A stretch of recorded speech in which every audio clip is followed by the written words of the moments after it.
Hello guys. Today we're going to be reading some scary stories. So grab yourself some popcorn, grab yourself a defibrillator, because we don't want anyone to have a heart attack over here, do we? No. I don't know how scary these are going to be. Maybe you won't need a defibrillator. But the goal is we're all going to have no sleep tonight or for the next week, because these are going to be scary. Scary. Now let's start this.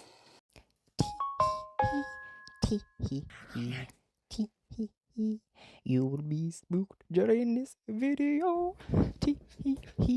And if you're not, then you'll leave a like. Back when I was in middle school, I had a string of experiences that could be paranormal.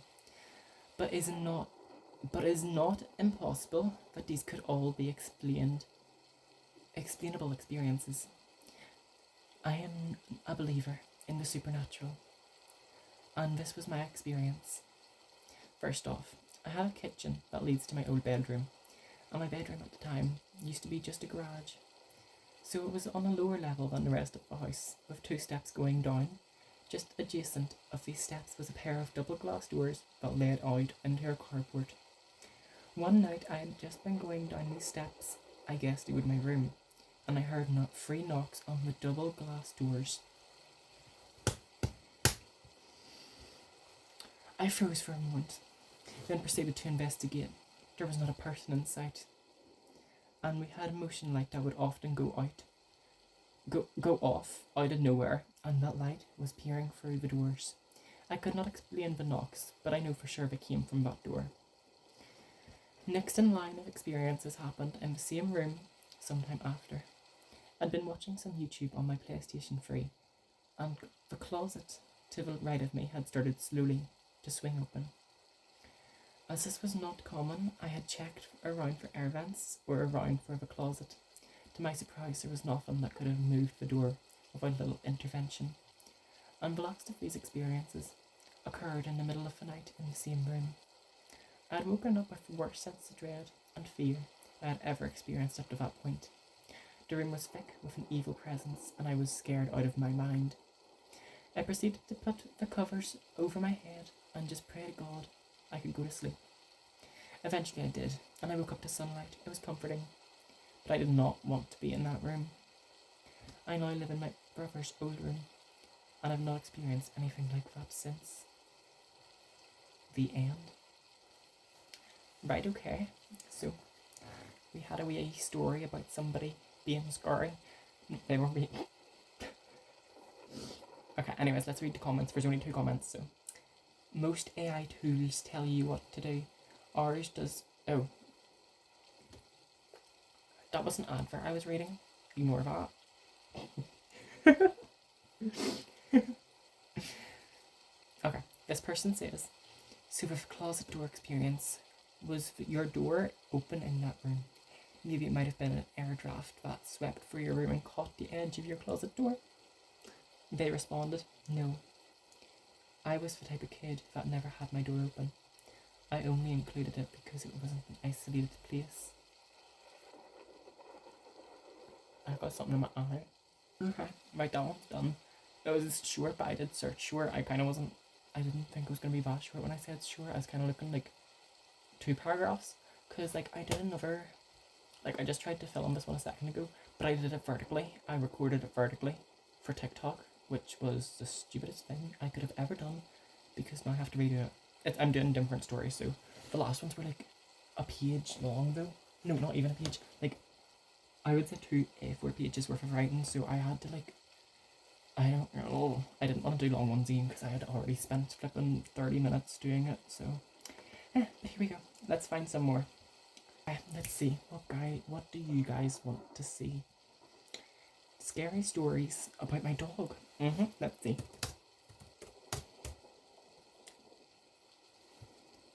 Perfect. There's scary stories about their dog. Let's see.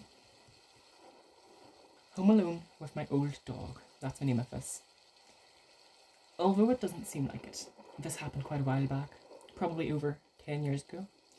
I was in my later years of high school and was home alone. My parents were at a wedding, but required them to stay at a hotel. My brother worked a night shift at that time. My family lived in a very well-known East Coast city in a blue-collar neighbourhood that was starting to take a nosedive. As a teenager, I was a bit of a loner. I wasn't a nerd or anything. I was a big dude who had friends, went on dates, but I'm a natural introvert. So I cherished the rare alone time that I got. This weekend, I was looking forward to engaging in my normal empty house routine, play some PlayStation on the big TV, get some takeout at a pizza or Chinese, watch some anime, and then fall asleep around 2 a.m. on the couch with my dog, Cecil. Cecil was a beagle who was old as the hills and had been in our family for about 8 years. He was peaceful and quiet, and he spent his time begging for food and sleeping. Unlike most beagles, Cecil never howled or barked. He was more than content to rest his head on your lap and spend the night there. Anyway, back to the story. It's approximately 1 a.m. I had just finished the last slice of pizza and was dozing off on the couch when I hear a bang coming from the back alleyway. I didn't think much of it. Anyone who has lived in a city knows that noises happen at all moments of the night. Cecil's head popped up off my lap, and the hair on his back stood up. He was always a bit skittish, so okay, I've made a spelling mistake. Okay, sorry, I calmed him down and started dozing off again. Nothing more than 2 minutes later, I hear another bang, and Cecil did something I've never seen him do before. He leapt off the couch and ran like the wind towards the door leading to the basement, barking and growling like a dog twice his size. The look on his face reminded me of a German Shepherd canine unit. I'd never seen him like that before, which got my adrenaline pumping. Though dogs barking, I can now make out a persistent banging. There was a seldom used door in the basement that led out to our back alleyway. It was old and rusted, and it was hard to open. Even with a key, it made a lot of noise. I suddenly realised that someone was trying to break into my house through the basement door. Quick little bit of context for anyone who hasn't lived in a bad neighbourhood. If someone tries to get into your house and move on after they realise the door is locked, they want your stuff. If someone's persistently trying to get into your house despite the door being locked, well, they want you. Oh dear. Oh no. That's not good. Knowing this, I rush upstairs to grab the heavy wood baseball bat that I kept under my bed for situations like this. When I head down to my basement, I probably should have ran, but I was a macho teenager with a tough guy complex. And plus, I had nowhere to go. While I'm heading down the stairs to the basement, Cecil blows past me with the speed of aggression, and a dog half his age. Suddenly I hear a man's voice say, "Oh flip," and the banging stopped. I didn't call the cops or anyone else, which was probably the dumbest thing I've ever done. I just sat up for the rest of the night with a bat in my hand. My brother came home that morning. I told him what happened. He went to the basement door to take a look, and when he gave it a tug to open it, the whole door fell off. The psycho was one shove away from getting into my house, but old Cecil scared him off. I'm pretty sure that lazy fat dog saved my life. The poor dog, what the flip? I mean, the lazy fat dog, that's so mean. Okay. When I tell this story to people, they dismiss his actions as a dog doing what a dog's supposed to do. But when I tell you Cecil's never barked or moved that fast in his life, you can take that to the bank. It was almost like he knew the urgency. He knew the door was going to give. A few years back we had to put him down because he had no will to live anymore. I mean, it's scary, but why did it? I wanted a skinwalker dog. A skinwalker possesses my dog and eats me alive in the middle of the night. Like, I'm lying in my bed and it crawls up. Where's my camera? That way. And it crawls up onto my bed and starts mauling my face off and I die. That is what I wanted as a story. Although that was scary anyways, because that would be horrifying if somebody was breaking into your house and they flipping nearly broke the door down. That's horrifying. Luckily the dog was there to save you. That was lovely. Okay, let's see. Is there any other things? Plastic surgery. Okay, so we've had... What was the first one about? I don't remember. Okay, the dog. Now let's do plastic surgery. plastic surgery. I spelled surgery wrong. This is a pretty short one, which is okay because the video is almost 10 minutes long. Okay.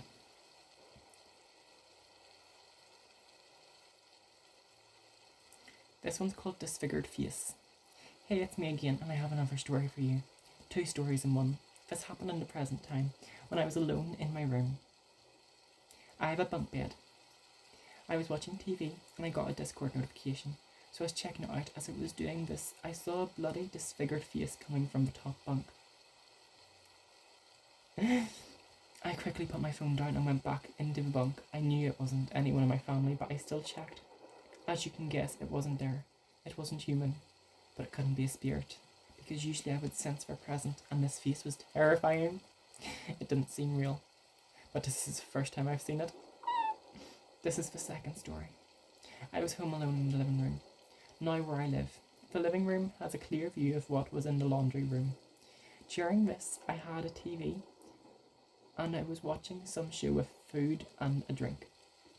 I had started to get the weird feeling I was being watched, so I looked over to the laundry room, and there it was, staring right back at me with its face on full display. I got up at that point. It retreated back into the laundry room. Did I check it? Yes. It wasn't flipping there. It had vanished, and I had gotten scared for the first time since seeing spirits, because I had never got such a full, disturbing sight of a spirit's face. It made me think of one of those horror projects, but in real life. I had started to believe that it might not be a spirit, but a demonic spirit.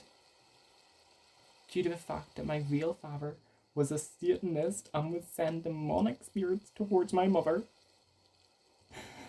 The only people who believe me about these stories and my sites are online friends and my mother. I don't know if that's real, but that one was like kind of like giving like creepy vibes, like oh, I need to lift my feet off my floor because that is going to get me eaten up tonight. I don't know, should I do one more? Guys, do you think I should do one more? We're 13 minutes in. I'll leave it like that. I think I'll leave it at that. Yep. Tell me if you guys want any more, because I actually did enjoy this tonight. I haven't posted on YouTube in so long. It's just because YouTube content is so much harder to post than like TikTok content, because you need like at least over 5 minutes of content to make it like a YouTube video, not just post it on TikTok. So I kind of wanted to do one of these because I've seen a couple of these on YouTube myself, and I was like, oh, I should try it out. So yeah, do you see that? Oh my gosh, it's moving. Oh my gosh. Oh my gosh, it moved by itself. Oh my goodness. It's standing up by itself. Oh my god.